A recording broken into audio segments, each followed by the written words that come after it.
सरकार citizen से डर के भागती क्यों है? Is our government afraid of its own citizen and running away from them? Why am I saying this? Let's take a look at a few examples, right? CAA, the farmers' protest in India. A great constitution starts with the line, "We, the people of India." Our preamble, the basic structure of Indian constitution says that India is a democratic state. Also, we need to take into account that India is the world's largest democratic state. Yes. Here, let me tell you one thing. I'm not going to state anything anti-national, right? As it is a trend nowadays to stamp anyone and everyone who takes a stand against the government or its policies or anything like that. I aim to analyze the conditions of Indian democracy as our country is about to celebrate the 71st Republic Day. Jai Hind. But before I go ahead and tell you my perspectives about this entire topic, please go ahead, like, share, subscribe, and hit that bell icon. Do it, do it, do it, do it, do it. Chalo, promotion khatam, kaam shuru. Democracy debates post 2014. When we say democracy, the first line that comes to my mind is by Abraham Lincoln. The famous quote, "Democracy is for the people, by the people, and of the people." Yes. There can never be a better definition made for democracy than this. And in the light of various events, controversies, and societal changes that have happened, we've come across debates of India shaking democracy. Often, yeah. And to be precise, the questions, the dilemma regarding the existence of the future of civil liberty and the fundamental rights started popping up when Indira Gandhi asked the president to proclaim an emergency. But post 2014, we started hearing terms like intolerance and fascism. And literally on a daily basis, this started popping up in front of us. Though the majority of Indian population is not aware of their civil and political rights due to the poor social awareness and the general knowledge that is spread around, still, there's a huge number of people, mostly the youth, who are willing to raise their voices against the violation of their rights. Let's talk about minority and majority clashes and the shut-eye government. In a democratic state, as I've stated earlier, the government is elected by the people to make laws for them, and those representatives in the government are selected by themselves. Therefore, democracy is considered to be one of the best forms of government. We all know that there are two sides to a coin, right? Just like that, there would be a division in the society that is majority and minority.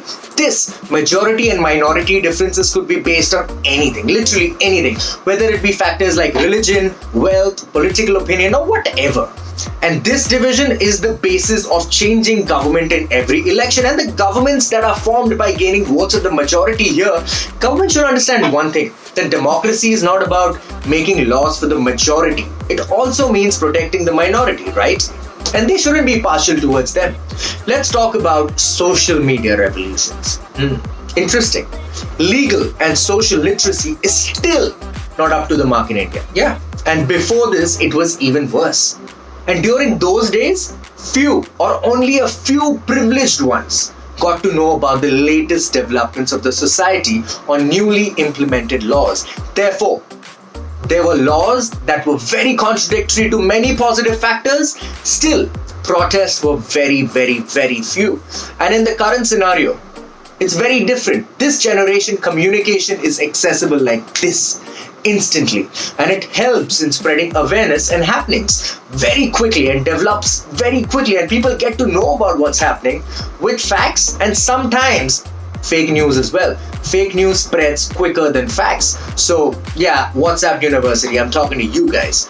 But still, the role of social media in such activism and protest is huge. Example, the anti-government protest of Egypt against Hosni Mubarak, the Nirbhaya protest, the Black Lives Matter in the USA, the CAA, the farmers' protest, all of these things are perfect examples actually. Therefore, the new media is paving way for uniting and spreading awareness against the atrocities that are actually happening around us. Fundamental rights and conflicts around it.